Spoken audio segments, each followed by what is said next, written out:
There's the lighthouse. I'll be safe if I can make it there. I hope. Please let me make it there.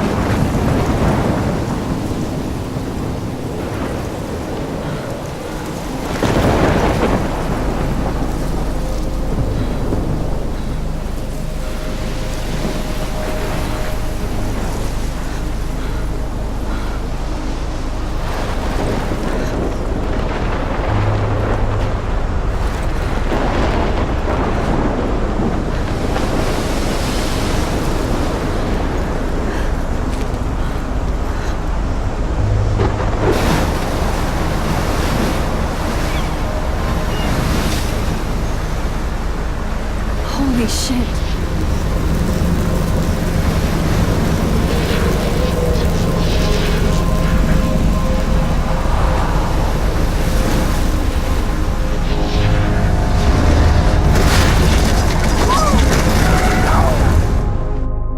Whoa. That was so surreal. Famously called film Little Pieces of Time.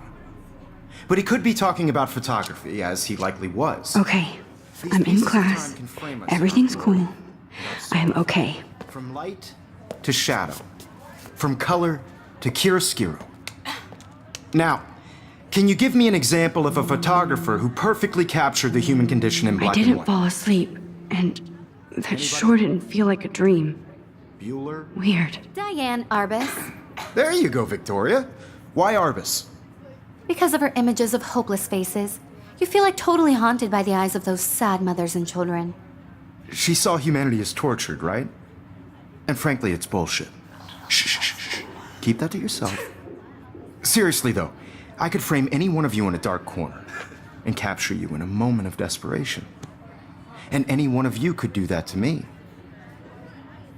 Isn't that too easy? Too obvious? What if Arbus chose to capture people at the height of their beauty or innocence? She had a brilliant eye, so she could have taken another approach. I have to admit, I'm not a big fan of her work. I prefer Robert Frank. Me too, Victoria. He captured the essence of post-war beat America, and there was honesty about the economic conditions of the era, but a beauty in the struggle. You don't have beauty without a beat. which explains why Frank was Kerouac's photographic muse. And both were the great Look at this crap. How can I show this to Mr. Jefferson? I can hear the class laughing at me now.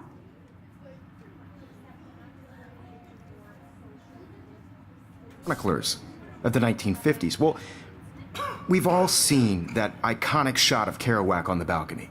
And if you haven't, shame, shame. Capturing the romantic urban solitude of the 20th century poet. You dig? Shh. I believe Max has taken what you kids call a selfie. A dumb word for a wonderful photographic tradition. And Max has a gift.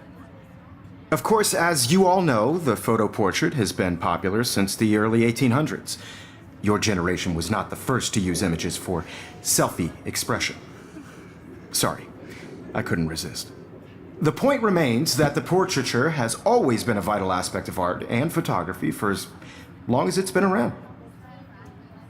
Now, Max, since you've captured our interest and clearly want to join the conversation, can you please tell us the name of the process that gave birth to the first self-portraits?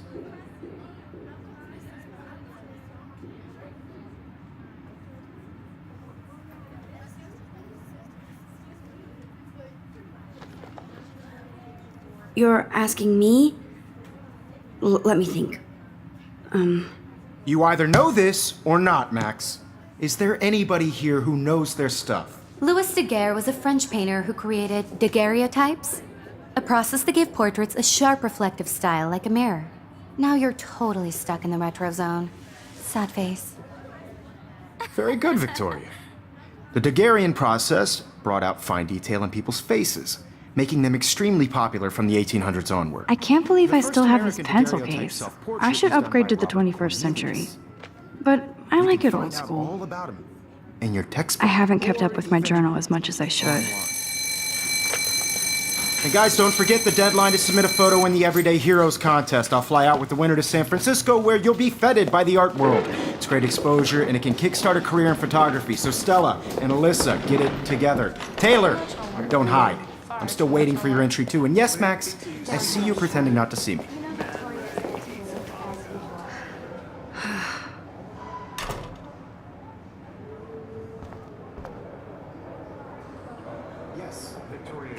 Of course, Victoria has to have the bestest, newest. I should have known. She'll have better equipment than Blackwell.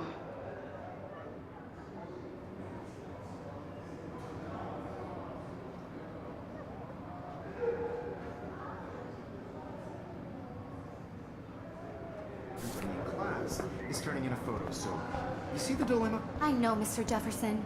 I just worked so hard on the shot, and I'm sure you know what it's like to be consumed by your work. I just really think Everyday Heroes is an important cultural event, and I want to represent Every that. time I look at Victoria, I feel like she's talking smack about me. By putting yourself out there in the world. Now, no matter who wins, this is just a bump on a big... I see you, Max Caulfield. Don't even think about leaving here until we talk about your entry.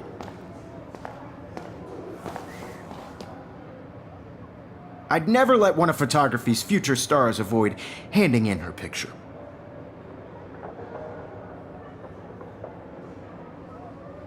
I didn't have any time. Way too much homework. Max, you're a better photographer than a liar. Now, I know it's a drag to hear some old dude lecture you, but life won't wait for you to play catch-up. You're young, the world is yours, blah, blah, blah, right? But you do have a gift. You have the fever to take images, to frame the world only the way you envision it. Now, all you need is the courage to share your gift with others. And that's what separates the artist from the amateur.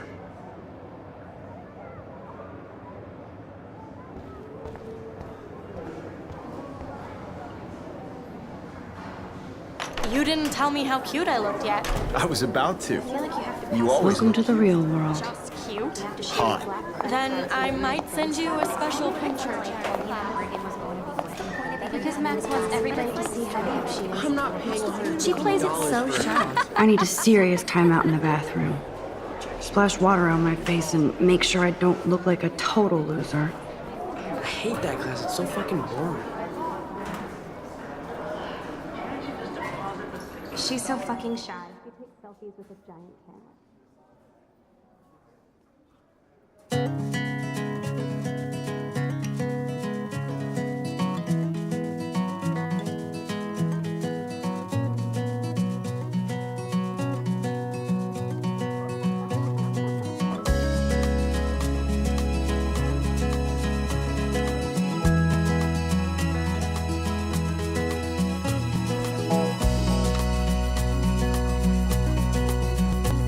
To all of you American girls, it's sad to imagine a world without you.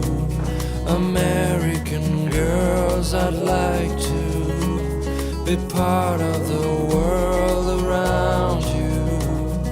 Driving a car by the seaside, watching the world from the bright